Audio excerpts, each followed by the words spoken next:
Les symptômes d'un taux d'œstrogène trop élevé sont nombreux et ils ne sont pas négligeables. On parle par exemple de règles très abondantes, d'endométriose, de fibromes, de troubles de la fertilité, mais aussi d'une prise de poids difficile à perdre, d'augmentation du risque cardiovasculaire ou du risque de développer un cancer du sein par exemple. On pourrait penser que les perturbateurs endocriniens omniprésents sont la cause principale de ces troubles féminins. Et pourtant, l'intestin, et plus particulièrement le microbiote, la flore intestinale, est un facteur au moins, sinon plus important, que les perturbateurs endocriniens. Je suis Marjorie Malgras, naturopathe spécialisée dans les troubles hormonaux féminins et autrice de plusieurs livres sur le sujet. Sur cette chaîne, je te donne des conseils pour ton mieux-être féminin, alors abonne-toi si tu ne veux surtout pas rater les prochains conseils. Avant de t'expliquer quoi faire très concrètement pour rééquilibrer ton microbiote et ton taux d'œstrogène, un petit rappel sur les hormones du cycle menstruel. Le cycle menstruel. Au niveau des ovaires, on va sécréter principalement deux hormones au cours du cycle menstruel. D'une part, les œstrogènes, qui sont en quelque sorte l'hormone de la fertilité, qui vont permettre à l'endomètre de s'épaissir puis de former les règles un peu plus tard, hydrater ta peau, fabriquer de la glaire cervicale, booster la bonne humeur, l'énergie, etc. Une fois que l'ovulation s'est produite, c'est-à-dire une fois que le follicule a pondu son œuf, ce follicule va se transformer en corps jaune et le corps jaune va commencer à sécréter de la progestérone. Cette progestérone, elle s'oppose normalement à l'œstrogène. De fait, il y a un équilibre constant entre l'œstrogène et la progestérone. Mais pour maintenir l'équilibre féminin, ton corps ne doit pas seulement sécréter ces hormones, il doit aussi bien les éliminer au fur et à mesure. Et devine qui se charge de cette élimination ? Eh bien, il y a le foie, les reins et l'intestin bien sûr, et plus précisément une partie spécifique de la flore intestinale qu'on appelle l'estrobolome. La détox hormonale. Que se passe-t-il une fois que l'œstrogène a été sécrété, véhiculé dans le corps, puis qu'il a rencontré son récepteur, où là l'œstrogène a pu livrer son message? Eh bien l'œstrogène va être envoyé vers une voie de recyclage. Il va d'abord rencontrer le foie, dont le rôle est principalement de neutraliser l'œstrogène, c'est-à-dire de le rendre inactif. Ce processus peut se passer plus ou moins bien, mais dans tous les cas, le foie va chercher à rendre l'œstrogène soluble, notamment dans la bile, puisque l'œstrogène va ensuite soit véhiculer jusqu'au rein pour être éliminé via les urines, soit pour être éliminé avec le bol alimentaire direction les selles. À partir de là, c'est le microbiote qui travaille. Il y a deux destins possibles. Destin numéro 1, voyager via les voies intestinales, donc dans le caca, très concrètement, et quitter définitivement notre organisme. Ou destin numéro 2, persister et signer pour une remise en circulation dans notre organisme afin d'être réutilisé une fois de plus. Ce processus, il est bien pratique puisqu'il permet, par exemple, face à des carences alimentaires, de pouvoir réalimenter le corps de façon peu automatique en œstrogène, de façon à préserver la fertilité et donc la survie de l'espèce humaine.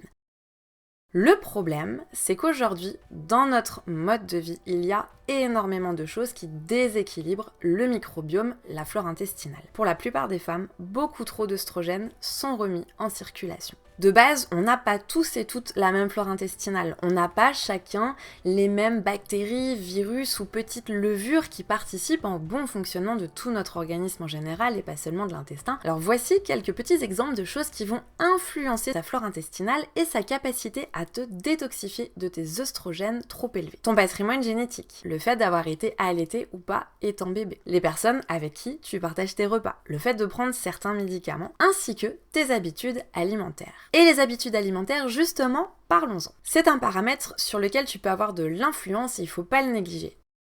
Typiquement, si tu as une alimentation trop riche en glucides, ça peut augmenter l'activité d'une enzyme dans ta flore intestinale qui s'appelle la bêta-glucuronidase.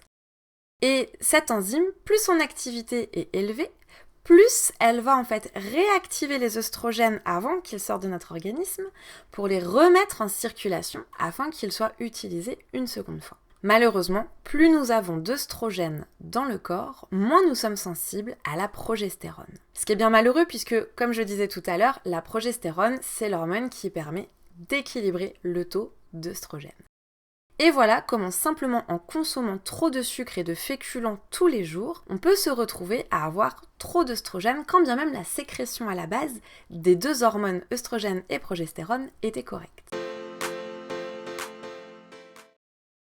Les symptômes suivants sont le signe que tu ne détoxifies pas suffisamment tes œstrogènes. Le fait d'avoir des ballonnements, le fait d'être constipé. Si tes selles sont trop dures ou au contraire pas suffisamment moulées. Si tu as des flatulences, des selles particulièrement malodorantes ou encore s'il y a des glaires, des douleurs au moment d'aller aux toilettes. Quant au signe d'un taux d'œstrogène trop élevé, ça va être les règles un peu trop abondantes, le fait d'avoir les seins qui gonflent, les seins tendus un petit peu douloureux avant d'avoir des règles, le fait que le cycle soit plus ou moins irrégulier. Si tu as plusieurs de ces signes, tant sur l'équilibre de la flore intestinale que sur ton équilibre au niveau du cycle menstruel, reste pour la suite, je vais t'indiquer quelle alimentation choisir pour soutenir le microbiote intestinal en cas d'hyperœstrogénie. C'est vrai que nous n'avons pas toutes le même métabolisme, les mêmes habitudes et donc les mêmes besoins. Néanmoins, il y a quand même quelques généralités dans l'alimentation qu'on devrait toutes plus ou moins respecter.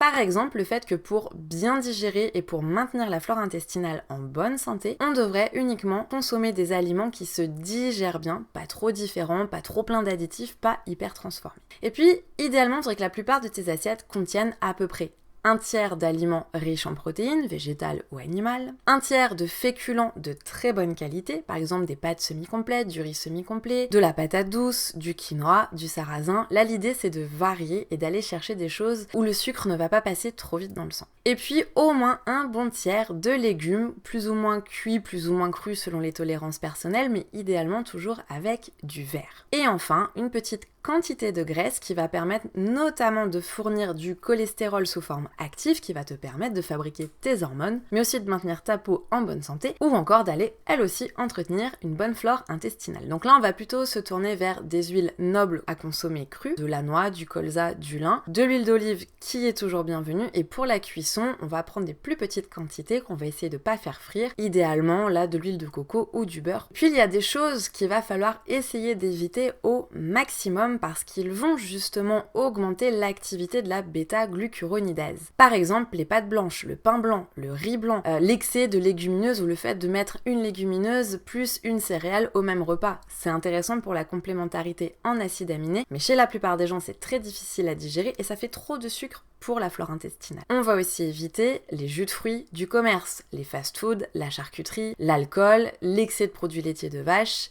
Et puis au contraire, il y a des choses que tu vas pouvoir favoriser dans ton assiette puisqu'ils vont permettre de baisser l'activité de l'enzyme bêta-glucuronidase et donc ils vont inviter les œstrogènes à rester inactifs et à sortir de ton corps. Ça va être par exemple la chicorée, les artichauts, les asperges, les oignons, les poireaux, l'orge, le seigle, les céréales complètes prises en quantité raisonnable, la choucroute crue, le yaourt, le skyr ainsi que les boissons fermentées comme le kéfir et le kombucha. Et puis une fois que tu as trouvé de nouveaux repères sains et équilibrés dans ton alimentation, si tu as encore des règles abondantes, si tu es d'ailleurs sujette à l'endométriose ou au fibrome, tu peux aller un petit peu plus loin en utilisant des compléments alimentaires. Mais attention, utiliser des compléments alimentaires seuls, c'est cher, c'est pas forcément toujours vraiment bénéfique pour la santé. Et surtout, une fois que tu vas les arrêter, tu vas retomber dans les mêmes problématiques que tu avais auparavant. Tu peux utiliser les fructo-oligosaccharides en complément alimentaire. Alors ça, c'est justement ce que tu vas trouver dans la chicorée, dans l'ail, dans le poireau. Mais si tu n'en as pas suffisamment dans ton alimentation, si tu n'aimes pas ça, tu peux aussi les prendre en sachet, par exemple, plus ou moins autour de ton ovulation afin d'éliminer les œstrogènes au moment où il y en a le plus dans ton corps. Si tu es constipé, attention. Dans ces cas-là, les selles se concentrent. Elles se concentrent notamment en toxines et en œstrogènes et elles vont être plus longues à éliminer. Elles vont donc rester plus longtemps en contact avec la muqueuse intestinale, ce qui va entraîner encore plus une augmentation des œstrogènes qui repassent dans la circulation sanguine. Dans ce cas, tu peux utiliser des probiotiques spécifiquement pensés pour lutter contre la constipation. Surtout, vérifie que tu n'as pas trop de féculents et de mauvaises graisses dans ton alimentation, mange suffisamment de crudités et surtout bois 1,5 litre d'eau par jour. Pour t'aider à te déconstiper, tu peux aussi faire des exercices sportifs au niveau de la ceinture abdominale, par exemple les abdos hypopressifs ou le faux inspire qui vont masser les intestins. Tu peux aussi consommer un verre d'eau avec 2 cuillères à soupe de psyllium avant les repas en période de constipation ou encore de temps en temps faire des cures de jus d'aloe vera. J'espère que cette vidéo t'a plu. Si tu veux aller un petit peu plus loin, je t'invite à retrouver l'article correspondant en lien sous cette vidéo. Et puis si tu as envie de prendre soin de ton mieux-être féminin, je t'offre ma formation gratuite Équilibre hormonal avec la naturopathie qui t'aidera à comprendre ton équilibre hormonal à toi, à identifier les ennemis de ton cycle menstruel et à retrouver ton bien-être féminin naturellement. Là aussi, tu vas retrouver le lien dans la description. On se retrouve pour une prochaine vidéo. À très bientôt.